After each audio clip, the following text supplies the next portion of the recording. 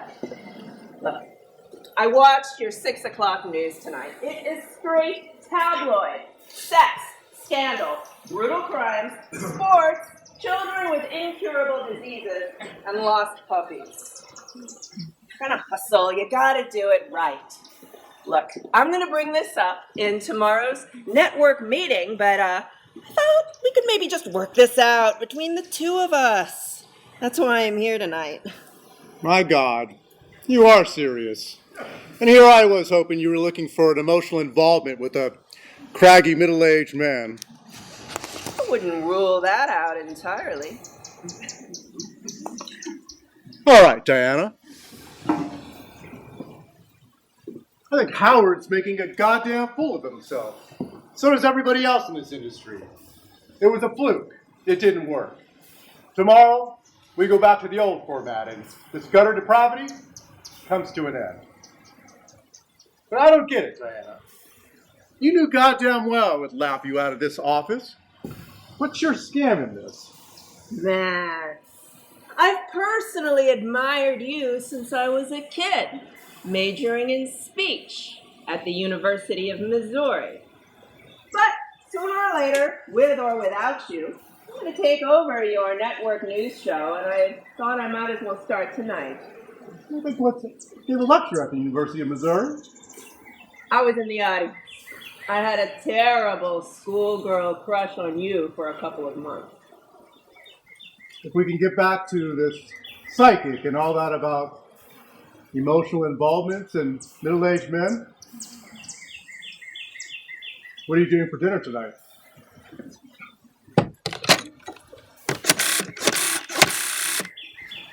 Hello, love. I can't make it tonight. Call me tomorrow.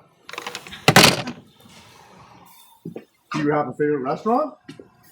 I eat anything. Son of a bitch, I get the feeling I'm being made. You are. I think it's only fair to warn you. I don't do anything on the first date. We'll see. Muck, what are you getting yourself involved with? Oh, the joys of a family dinner at Wendy's. Hot and juicy, hot and juicy. At Wendy's, the hamburgers have lots of meat and lots of your favorite toppings. Hot and juicy, hot and juicy, hot and juicy. So I was married for 4 years and pretended to be happy, and in analysis for 6 years and pretended to be sane. My husband ran off with his boyfriend, so I had an affair with my analyst. He told me I was the worst lay he ever had. I can't tell you, I mean, it have told me what a lousy lay I am. Apparently, I have a very masculine temperament. I arouse quickly, consummate prematurely, and can't wait to get my clothes back on. Seems I'm inept at everything except my work. I'm exceptionally good at my work, so I confine myself to that. I want nothing out of life but a 30 share and a 20 rating. You're married, surely.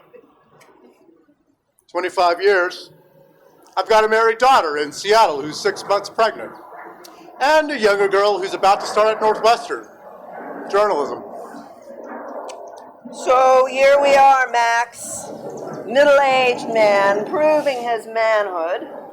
And a terrified young woman with a father complex. What do you think we're going to make out of this little script of ours? Is your wife in town? Yes. Well, we better go back to my place.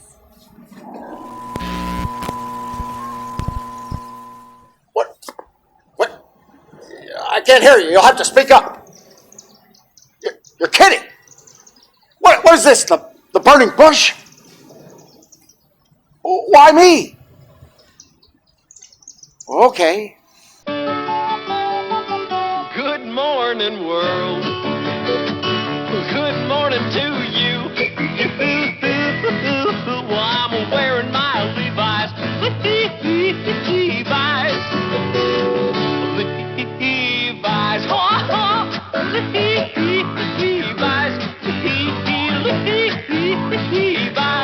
Harry, I'm killing this whole screwball angry prophet thing. We go back to straight news as of tonight's show. I know, Max. I already told him. He gets it. He's been sharp all day. He's been funny. He has all cracking up today at the rundown meeting. Cue Howard. And we're live.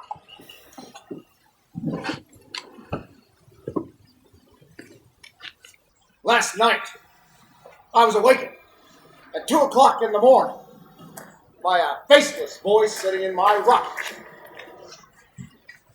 And the voice said to me, the people don't want to know the truth, but you're going to tell them the truth. I'll put words in your mouth. And I said, what is this? The burning bush? I'm not Moses, for God's sake. And the voice said to me, and I'm not God. What's that got to do with it? What do you want me to do here? Nothing. And the voice said, God can't. I want you to tell the people the truth, to preserve this. I said, why me? And the voice said, because you're on television, dummy. 40 million Americans are listening.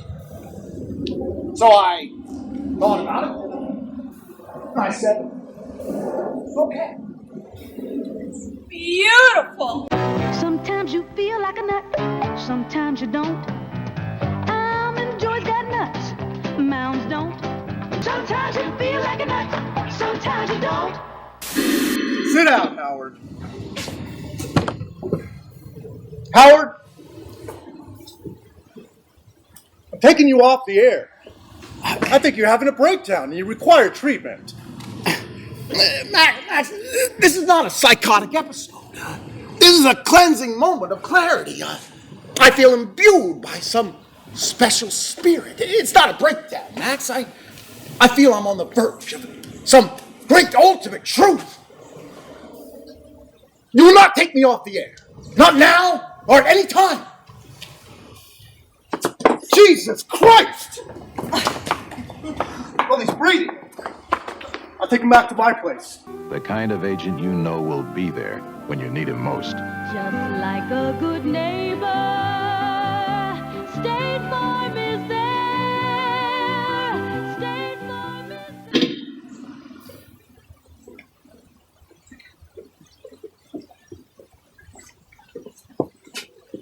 What do you mean you don't know where Howard is? Crazy son of a bitch is a hit, goddammit. The phone hasn't stopped ringing.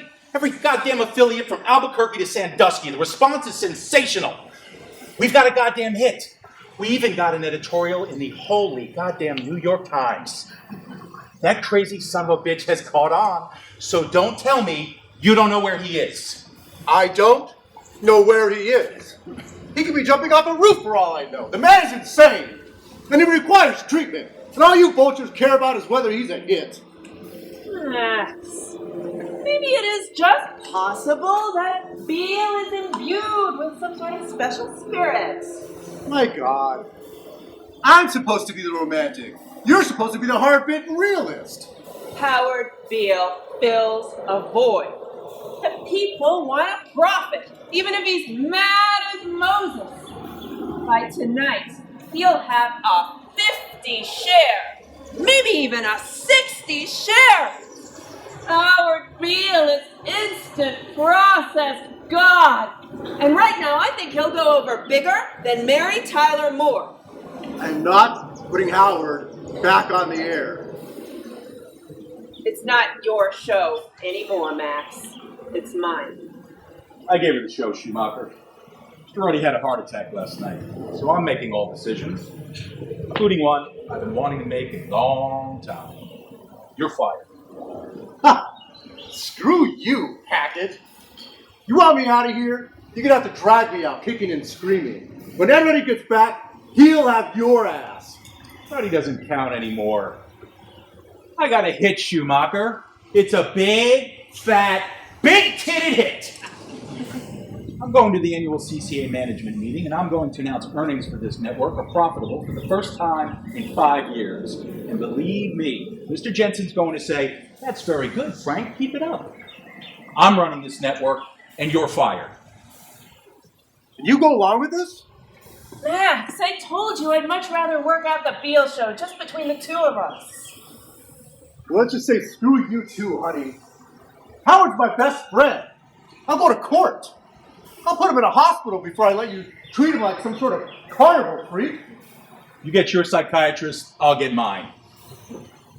I'm going to spread this whole reeking business over every newspaper and on every network and affiliated station in the country. I'm going to make a whole lot of noise about this. Great. We need all the press we can get. Something going on between you and Schumacher? Not anymore. I am stuck on Band-Aid brand 'cause Band-Aid stuck on me. I am stuck on Band-Aid 'cause Band-Aid stuck on me. 'Cause they really stick to your fingers and they stick on bended knees. Oil ministers of the OPEC nations still haven't decided how much more to increase the price of oil next Wednesday. Yes? Okay. Howard Beale just came in the building. Put him on the air! Put him on now!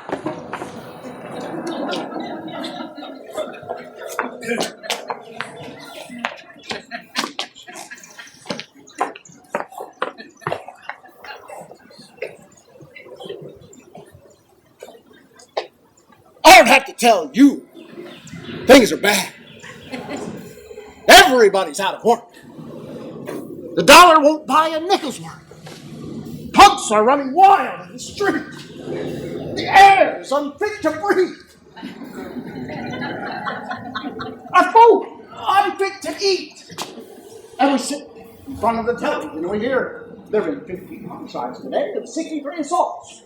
As if that's the way things are supposed to be. Things are worse than bad. They're crazy.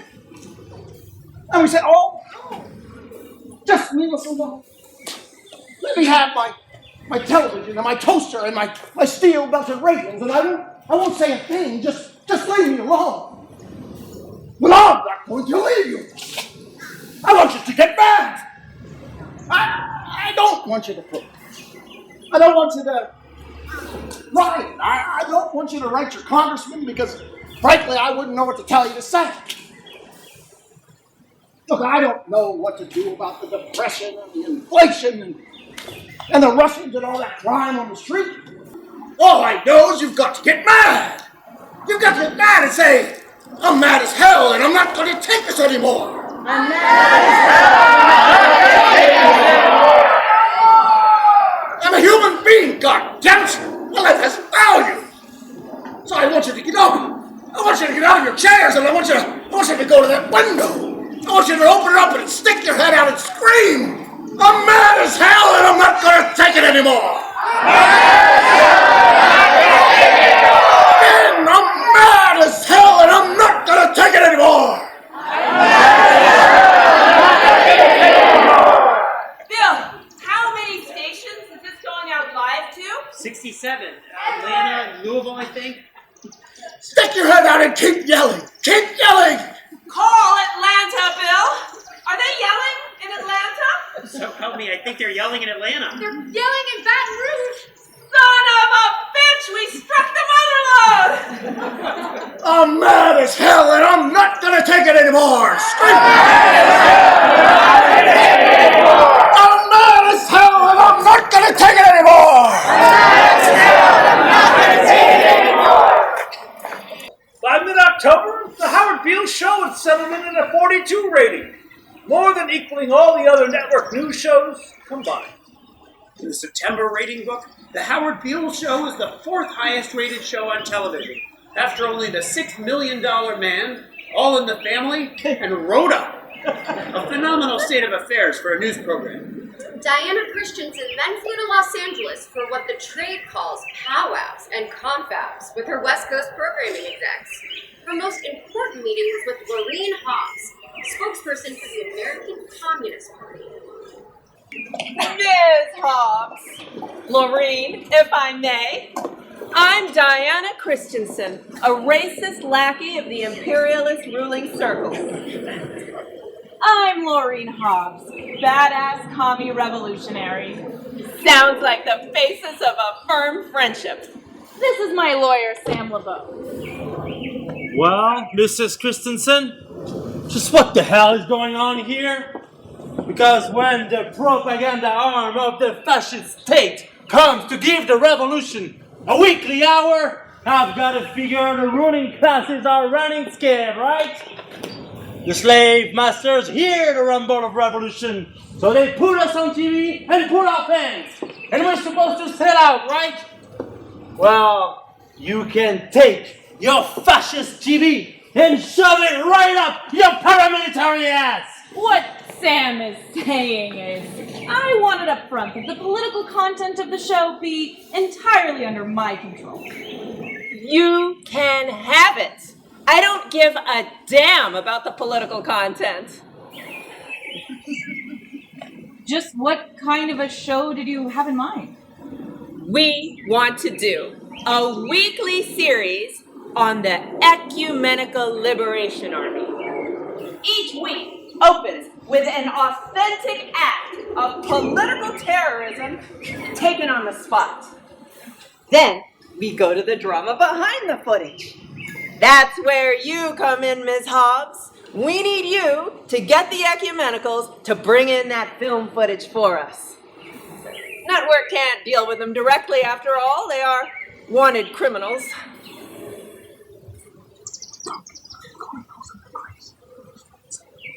The Ecumenical Liberation Army is an ultra-left sect creating political confusion with wildcat violence and pseudo-insurrectionary acts, which the Communist Party does not endorse.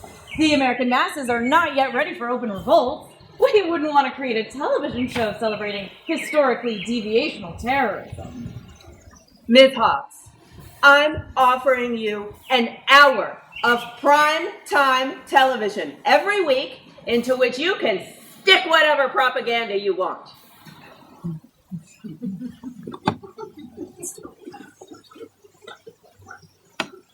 The Ecumenicals are an undisciplined ultra-left gang, and their leader is an eccentric, to say the least. He calls himself the Great Ahmed Khan and wears a Shosa shako. Ms. Hobbs, we're talking 30 to 50 million people a shot. That's a lot better than handing out mimeograph pamphlets on street corners.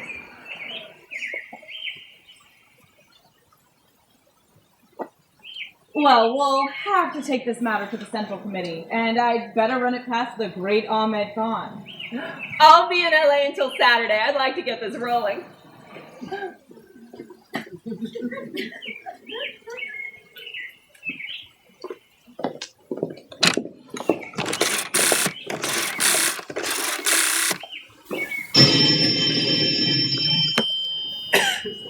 Who the hell is this? And a good day to you too, Great Ahmed Khan. It's Laureen, and have I got news for you you're not going to believe. Laureen Hobbs. Laureen Hobbs does not call the Great Ahmed Khan. It is the Great Ahmed Khan who calls Laureen Hobbs for his every whim and desire for the Communist Pity Party to do his bidding. Now, if we ever waited for the Communist Pity Party to do even one thing of consequence, we'd still be licking the boots of King George V. We would have never killed the Tsar and his ministers while Anastasia screamed in vain. We would have watched the generals take rank as the blitzkrieg raged and the bodies stank. So Laureen Hobbs has some courtesy, some sympathy, and some goddamn taste. Use that well-learned politesse of yours, or I will lay your soul to waste. Are you quoting Mick Jagger's Sympathy for the Devil? No. And even if I am, he probably got it from Marx and Engels anyway. Now what do you want, Lorraine? Oh, is Mr. Grumpy Revolutionary having a bad day?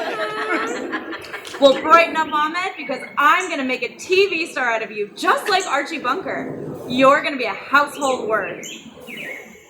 What the hell are you talking about, Laureen Hobbs? When you say but, you've said a lot of things nobody else can say. When you say but, you've gone as far as you can go to get the very best. When you say but, you've said the word that means you like to do it all. When you say but, it means you want the beer that's got a taste that's number one. Okay, how many of you folks out here tonight have ever been to a live television broadcast before? Put your hand up. A whole bunch of folks. Good. All right. So this here is Barb. Your job is to do whatever Barb tells you. All right, this is really easy. What does the sign say? All right. I was just asking for a verbal response that time, but you know what? You're very literal. That works. So when I hold the sign up like this, you're going to clap. So let's try it again. And this time I want to hear much louder clapping. Do it for my boss. Make me look good. Thanks. All right.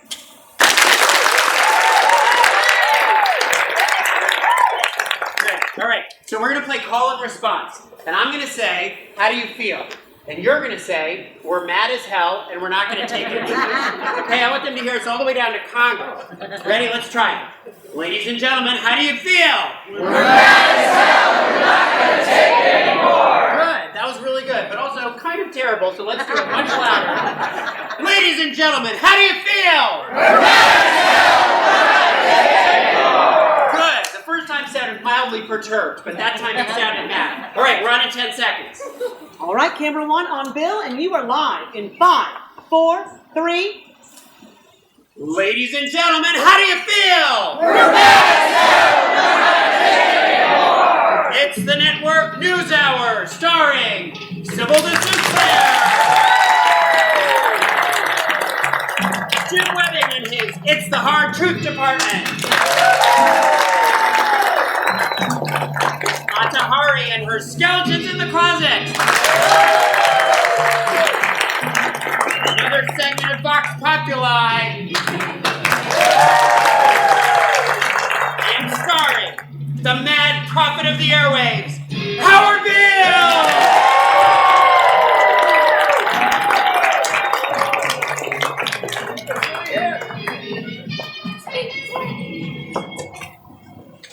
Edward Ruddy, president of UBS, died today. And we're in a lot of trouble. Why? Because 60 million Americans are watching you right now. Because less than 3% of you people read books. Because there's a whole generation that grew up not knowing anything but what came out of this tube. This tube can make or break presidents and popes and prime ministers. This tube is the most awesome goddamn force in the world. And woe to us if it should ever fall into the wrong hands. And because this network is in the hands of the CCA, the Communications Corporation of America, and when the CCA, the 11th largest company in the world, controls the most awesome propaganda force the world's ever known, who knows what kind of crap can be peddled to the truth? Listen to me. Television is not the truth. We'll tell you anything you want to hear. We lie like hell. But you people, you do whatever the tube tells you. You eat like it. You dress like a tube. You think like a tube. You're maniacs. It's madness. For God's sake, you people are the real thing. We're the illusions. So I want you to turn this set off.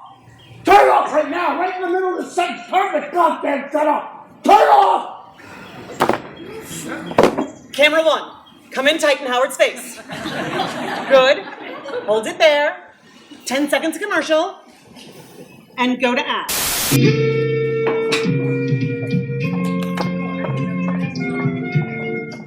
This is the station identification. You are watching WUBS TV, Channel 3, New York, a Union Broadcasting System station. We will return to our regularly scheduled program after a brief word from our sponsors. 'Cause I'm a woman, Anjali. I can bring up the bacon, Anjali. Fry it up in a pan, Anjali. And never let you forget you're a man. Give her Anjali the 8-hour perfume, the 24-hour woman. I can work till 5 o'clock, come home and read. Tonight I'm gonna cook for the kids. And if it's loving you want, I can kiss you and give you the shivering kiss.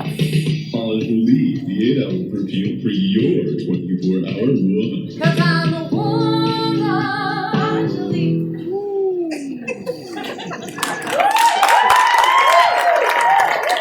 Anjali, the 8-hour perfume for your 24-hour woman. I'm happy to report an increase in projected revenues of $21 million due to the phenomenal success of the Howard Beale show. At our projected rate, this network may well be our most significant profit center by the end of next fiscal year. My baloney has a first name, it's O-S-C-A-R. My baloney has a second name, it's M-A-Y-E-R. Oh, I love to eat it every day, and if you ask me why, I'll say...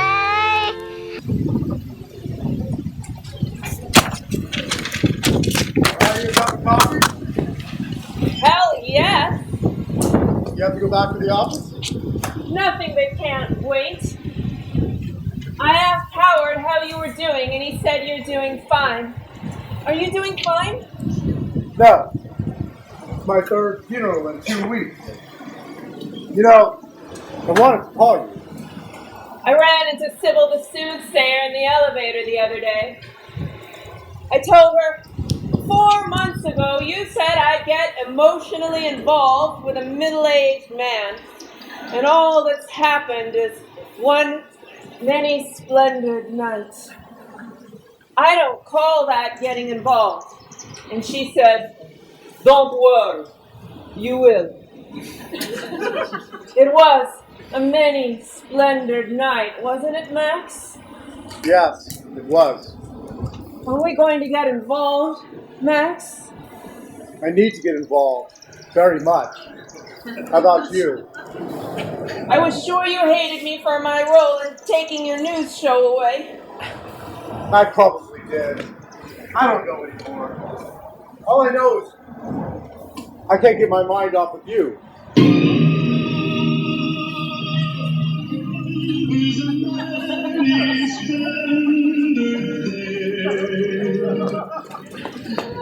NBC's offering $3.5 million for a package of James Bond pictures, and I'm going to steal it for $3 million. And I'm going to stick the mouse-sick tongue knower in at 8, because we're having a lot of trouble selling the mouse-sick tongue knower.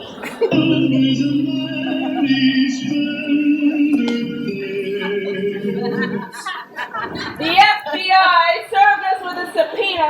They heard about our bank rip-off film and they want it. Hackett told the FBI to screw off. We're paying the Ecumenical Liberation Army $10,000 bucks a week which constitutes inducement to commit a crime. Legal says we'll all wind up in federal prison. I say, let the government sue us. We'll take them all the way to the Supreme Court. And we're passing Watergate.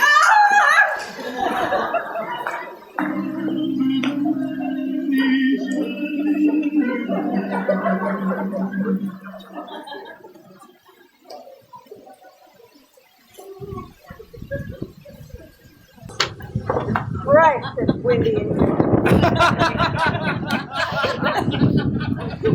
What's really bugging me now is my daytime programming. ABC's got a lock on daytime with their lousy game shows, and I'm gonna bust them. I want to do a homosexual soap opera, The Lesbians, based on the heartrending saga of a woman hopelessly in love with her husband's mistress. What do you think?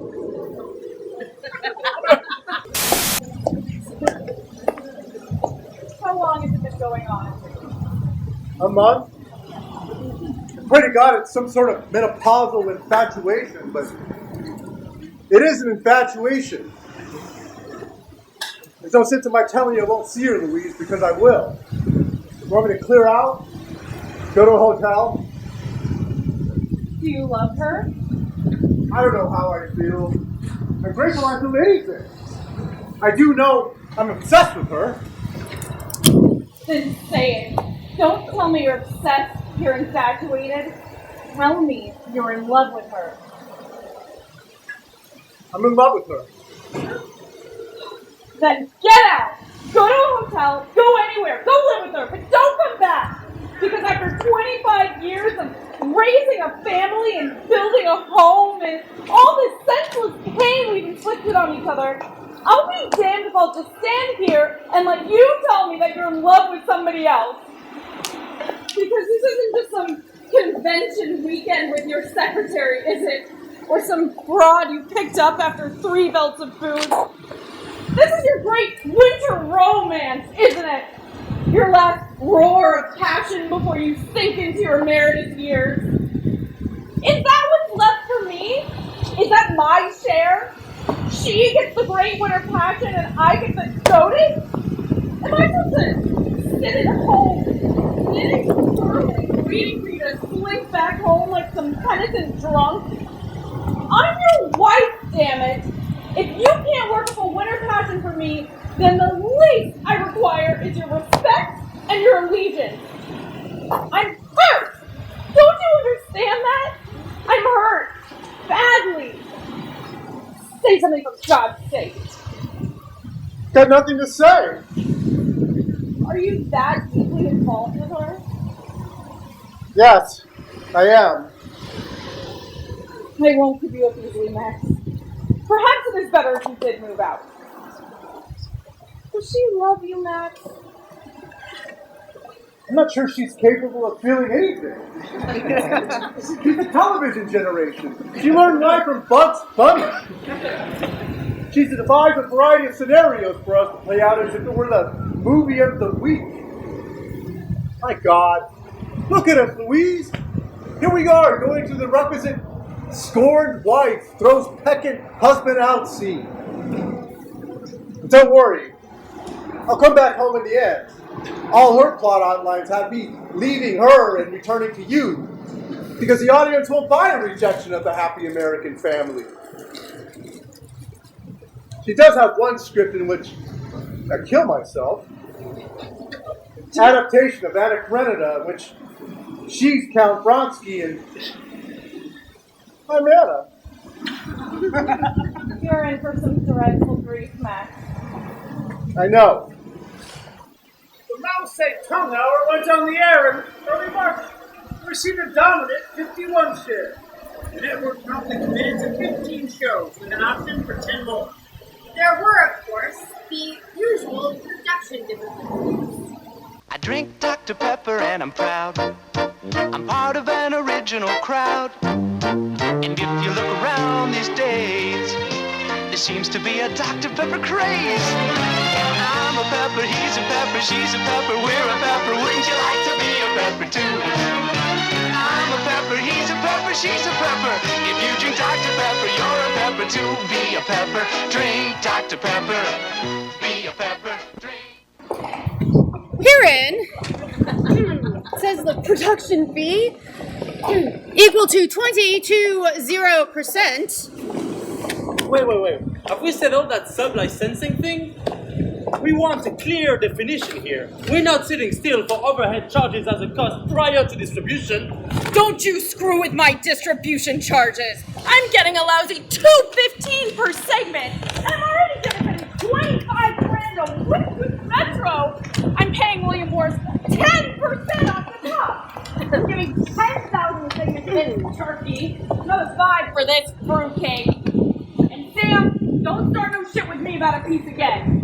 I'm paying Metro 20% of all foreign distribution, and then after recruitment.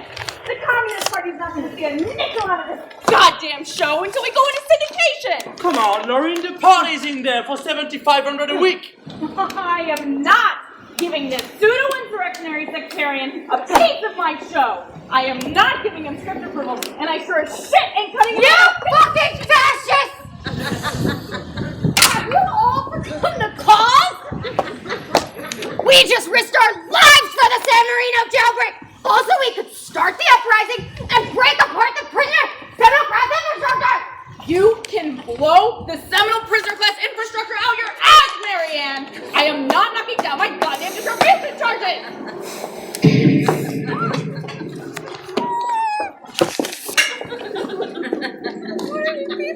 Man, give her the goddamn overhead charges. Now let's get on with this before the cops get here and we all end up in the clink. Let's get back to page 22, 5, small a, subsidiary rights. 22, middle of the page. Subsidiary rights.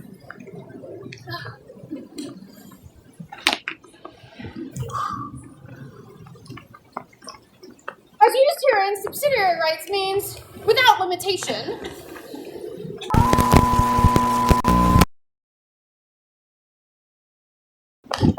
Ladies and gentlemen, the network news programs are very angry about what we're doing tonight.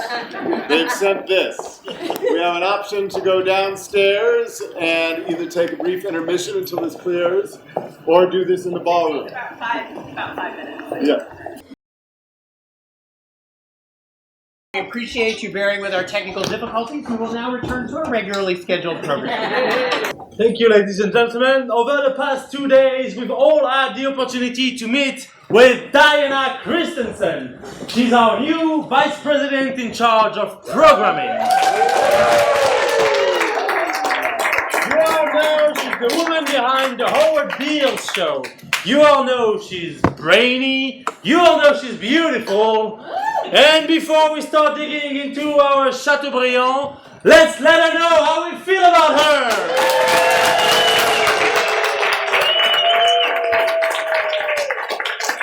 We've got the #1 show in television! And in next year's affiliates meeting, I'll be telling you we've got the top 5. Yeah. Last year we're the #4 network. Next year we're #1.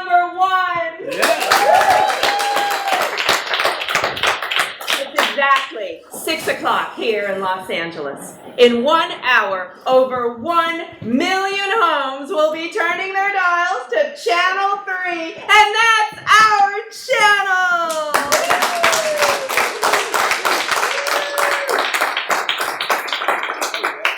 Okay, folks, remember, we're mad as hell, and we're not going to take it. Okay? In 3, 2, ladies and gentlemen, how do you feel? We're mad as hell! It's the Network News Hour, starring the mad prophet of the airwaves, Howard Beale!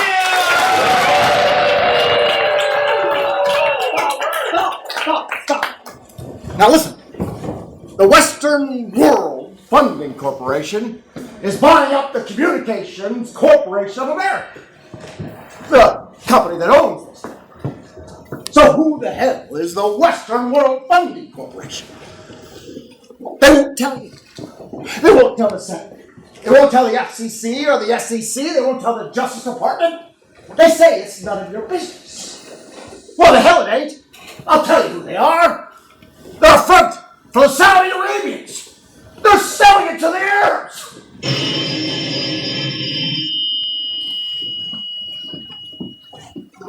back here. How's everything back in New York?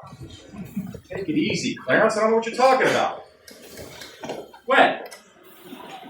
The Howard Beale show's just going on out here in California. Clarence, take it easy. How the hell could I see it? It's just on now.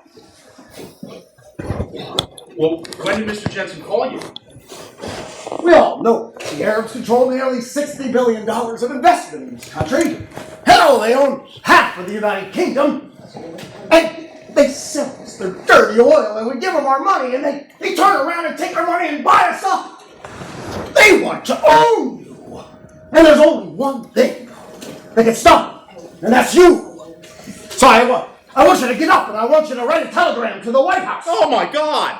By midnight tonight, I want 1 million telegrams to the White House. I want them knee-deep in the White House. Knee-deep with telegrams. And write to President Ford and say, I'm mad as hell, and I'm not going to take this anymore.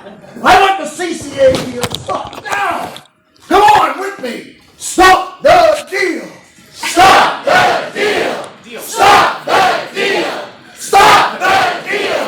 Stop the deal. This CCA deal with the Saudis, Frank, is it true? Yes. We need that Saudi money bad. This show is a disaster, an unmitigated disaster. The death knell. I'm ruined. I'm dead. Finished. Well, maybe we're overstating Bill's clout with the public here. It's 10 o'clock back in the East, and our people in the White House say they're already knee-deep in telegrams. And can the government actually stop the deal? The SEC could hold this deal up for 20 years if they wanted to. Any second now, Mr. Jensen's going to call so he can personally chop my head off. 4 hours ago, I was the sun god at CCA. The heir apparent. Now, I'm a man without a corporation. You're not seriously going to pull Howard Beale off the air? Mr. Jensen is unhappy with Howard Beale, and he wants him discontinued. He's not stupid enough to stop the #1 show in television out of peak. $2 billion isn't peak. It's the wrath of God. And the wrath of God wants Howard Beale fired. What for? The minute he walks out the door, another network is going to grab him and he'll be back on the air for ABC tomorrow. And we'll lose 20 points in audience share, $40 million. I'm going to kill Howard Beale. I'm going to impale the son of a bitch with a spear through the heart. I'll hire professional killers. No, I'll do it myself. I'll strangle him with a wire. Jensen is not going to fire anybody.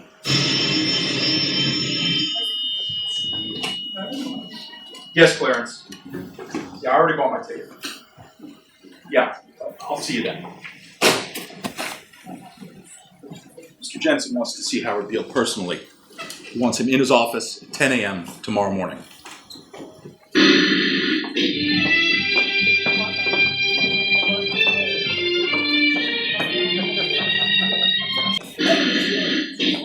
The final revelation is at hand. I've seen the shattering vision of ultimate clarity. The lights are heavy. Now I bear witness to that light.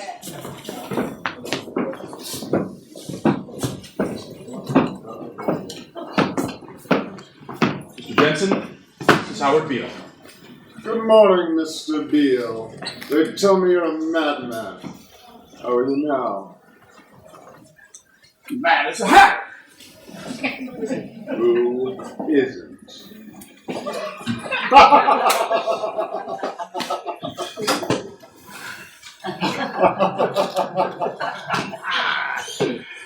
I'm taking you to our conference room. It seems a more appropriate setting for what I have to say to you. You know, I started as a salesman, Mr. Beale. I sold sewing machines and automobile parts and hairbrushes and electronic equipment. They say I can sell anything. I'd like to try and sell something to you. Valhalla, Mr. Beale. Please, sit down.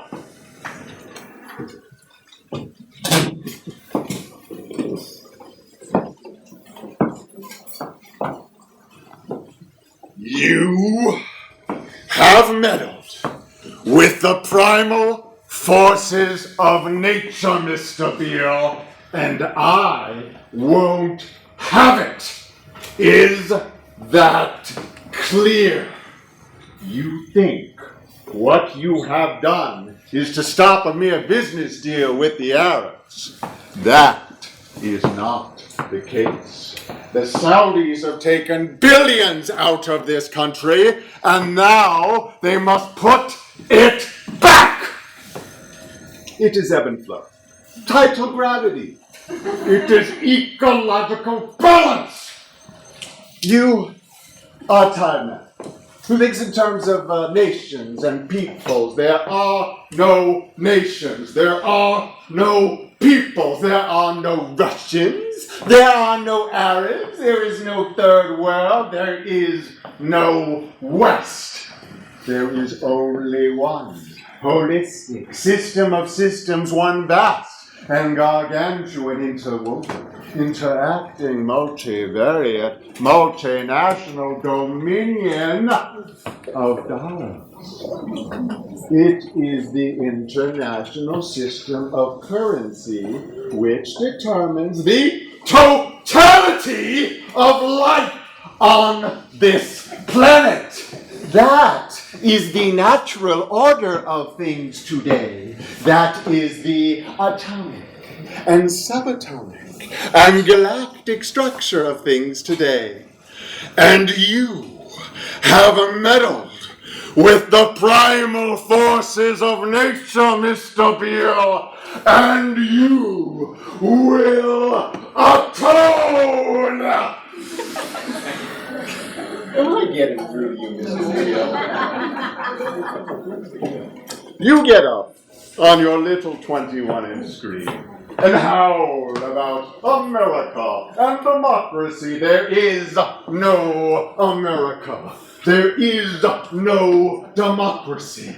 There is only IBM and ITT and AT&T and Dow, DuPont, Union Carbide, and Exxon. Those are the nations of the world today, Mr. Beale. What do you think the Soviets talk about in their councils of state? Karl Marx. They get out their linear programming charts and statistical decision theories and min-max solutions and compute the price-cost probabilities of their transactions and investments, just like we do.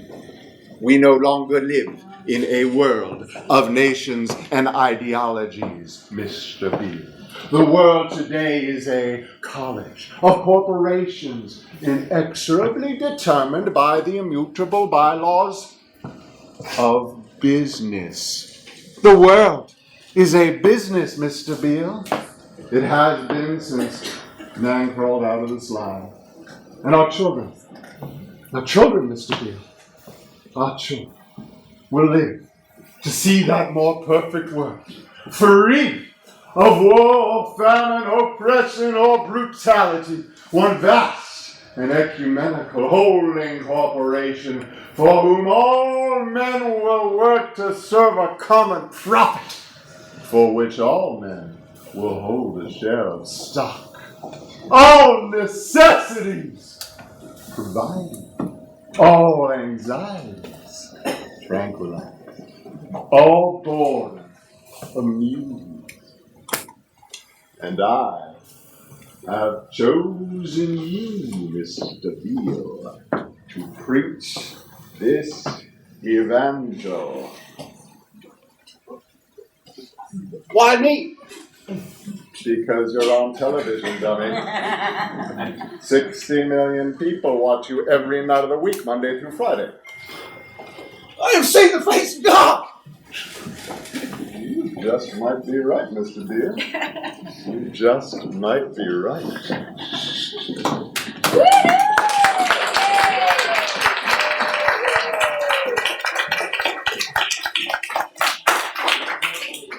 That evening, Howard Beale went on the air to preach the corporate cosmology of Arthur Chintz. Friends, today the world population exceeded 4 billion. Think about it, 4 billion souls, each striving, competing, each wondering do I have enough? Do I have too little? Do I have too much? It forces us to change our way of thinking, to change our beliefs, to worship at a new altar. And that altar, my friends, is called economic globalization. Why, if Moses were to descend the Mount Sinai today with the 11th commandment, it would read, "Thou shalt make supply equal to demand." And the most sacred thing you could do is to trade. Yes, trade. Trade with our neighbors, trade with our allies, and dare I say, trade with our comrades across the seas. It was a perfectly admissible argument that Howard Beale advanced in the days that followed. It was, however, a rather tedious and esoteric one. After a few weeks, the Howard Beale show began a precipitous decline in its ratings. Diana Christensen tried to find a replacement.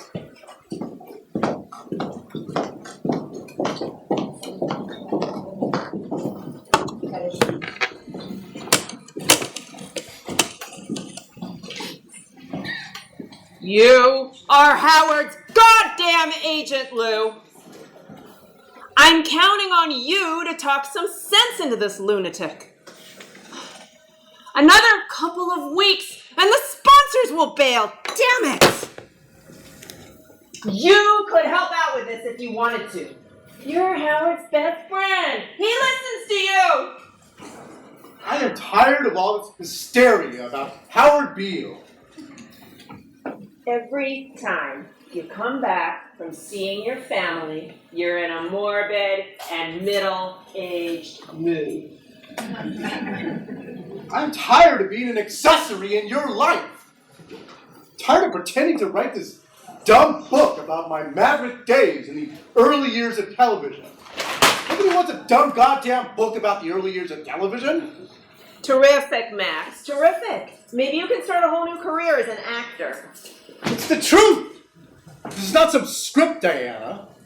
I feel guilty for all the pain and suffering I've caused my wife and my children, and all the things that you think sentimental, but which my generation calls simple human decency. And I'm scared shitless, because death is suddenly a perceptible thing to me. I'm not some guy discussing male menopause on a Barbara Walters show. I'm the man you presumably love. You can't just switch the station. Is it you want from me? I want you to love me! Primal doubts and all. You can understand that, can't you?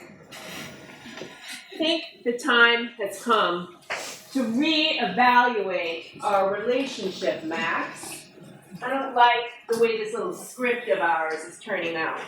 It's become a seedy little drama, and I don't like it. So you're going to cancel the show. Max, you're a family man, okay? You like home, you like kids, and that's a beautiful thing. But I'm incapable of such commitments. At most, you'll get from me another couple months of intermittent sex and ugly scenes. You're being docile as hell about all of this. Oh, hell, Diana. I knew it was over between us weeks ago. Are you going back to your wife? I'll give it a shot. But don't worry about me. I'll manage. I'm more concerned about you. I give you a year, maybe 2, before you crack up and jump out of your 14th floor office window. Stop selling, Max. I don't need you. I don't need your pain, and I don't want your menopausal decay and death. I don't need you. Oh, you need me. Badly. I'm your last connection to human reality. I love you. And that painful, decaying love is the only thing between you and that shrieking nothingness that you spend the rest of your day with.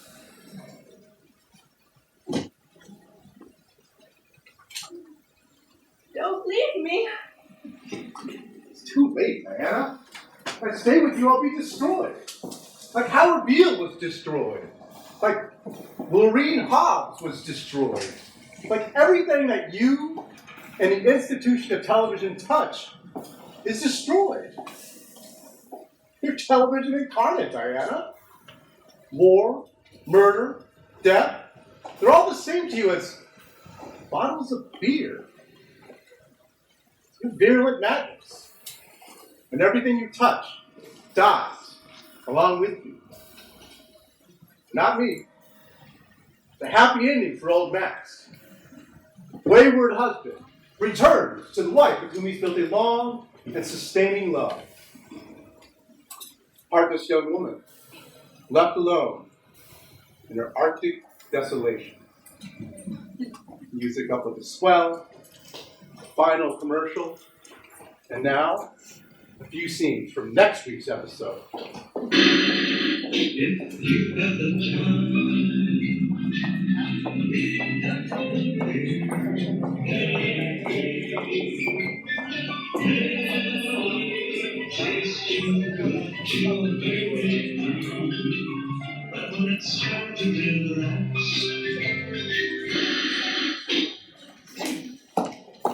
Howard Beale is the plague! He's smallpox! He's typhoid!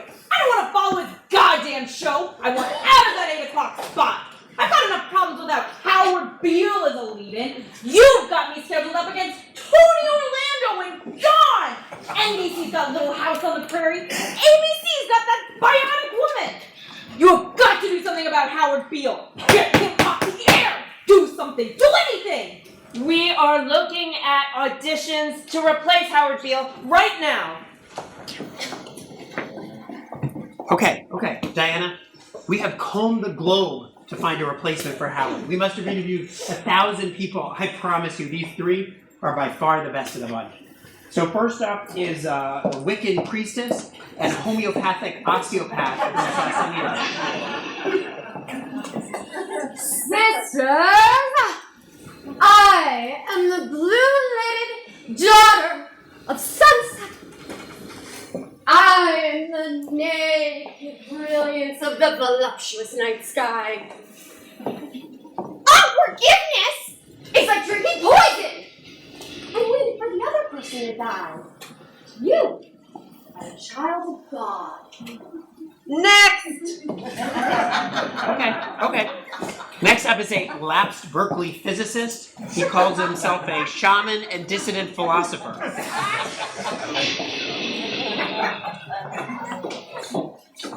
Science is just a metaphor, man.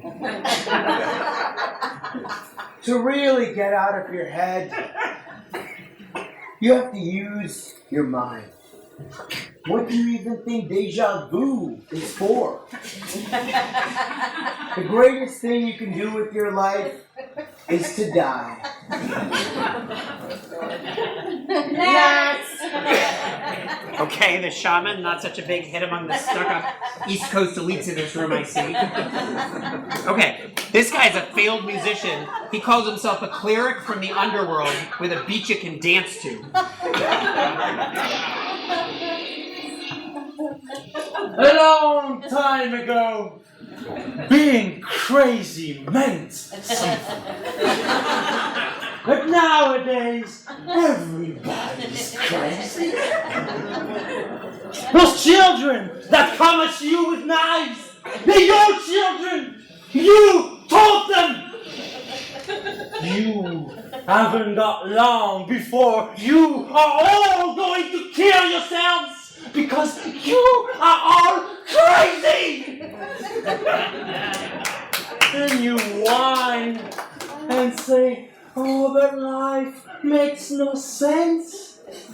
Well, let me tell you, no sense makes sense! No! We do not want a Wiccan priestess, a hippie reject, or a psychotic cult leader. Where is that fantastic new Messiah that ABC was supposed to have signed up as our competition for next year? That's him! Look, I can get you a guru from Spokane or a hellfire and brimstone preacher who sees visions of the Virgin Mary if you want. Look, let's face it. We're not going to find a replacement for Howard Beale. Messiahs Don't come in bunches. Frank, this will be a disaster if it continues another week. I think we should fire Howard. Mr. Jensen thinks Howard Beale is bringing a very important message to the American people, so he wants him kept on the air. I argue that television is a volatile industry in which success and failure are determined week by week. Mr. Jensen said he did not like volatile industries. He suggested, with his sinister air, that volatility in business usually reflects bad management. He didn't really care if the Howard Beale show was number 1 or 50th. Where does that put us, Diana? That puts us in the shit house. That's where that puts us. If we get rid of Beale, every other segment of the show has developed its own audience following. Sybil the Soothsayer, Jim Webbing, the Vox Populi. Without exception, it is Howard Beale that is the destructive force here. A destructive force? We're talking about $45 billion lost in annual revenue here. You want to hear all the flack I'm getting from the affiliates? And Frank, you would say that Mr. Jensen's position on Beale is inflexible? Inflexible, intractable, and adamantine. So, what are we going to do with this Bill son of a bitch then? Suppose we'll have to kill him. I don't suppose you have any ideas on that, Diana.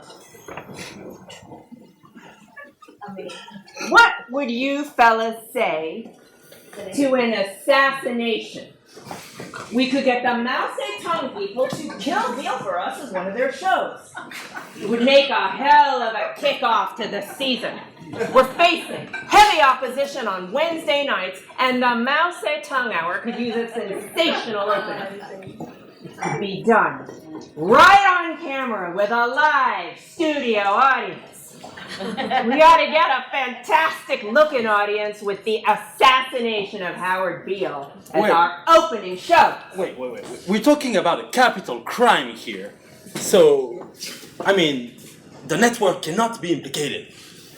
I just hope there's no hidden tape machines in this office, Frank. Well, shall we kill Howard Beale or not? I don't see we have any option, Frank. Let's kill the son of a bitch.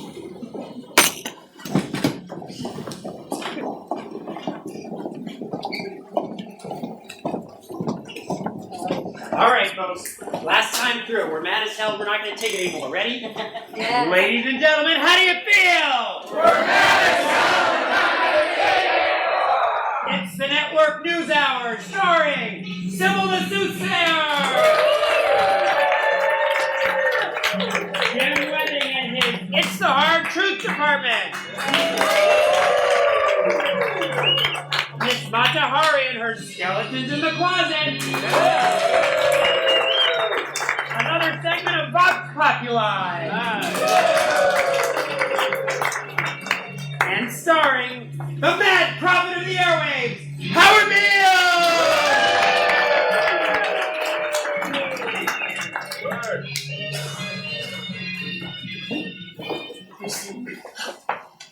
Corn!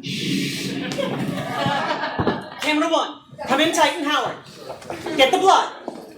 I said get the blood, goddammit. Good, hold it there. 10 seconds to commercial, and go to Anne.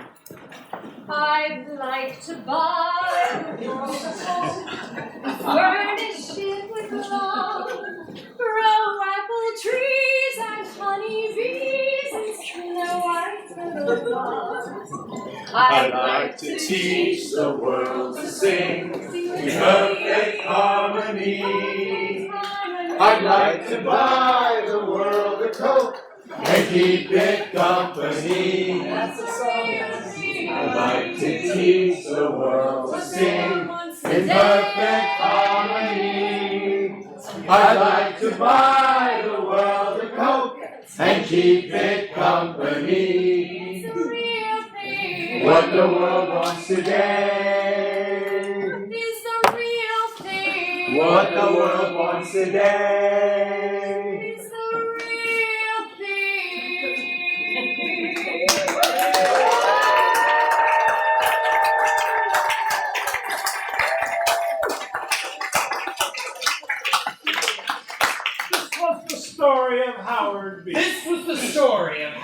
This was the story of Howard Beale, who was the network news anchor on UBS TV. the first known instance of a man being killed because he got lousy ratings. And that's the way it is.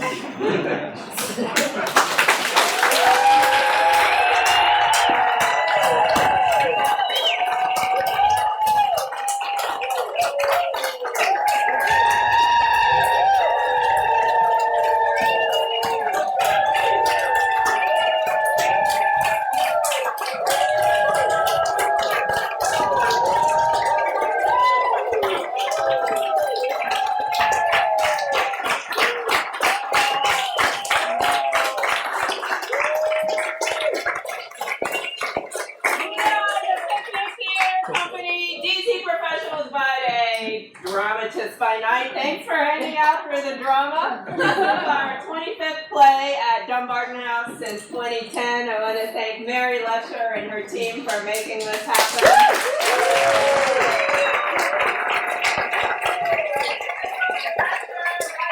Sound effects, Steve Broccoli.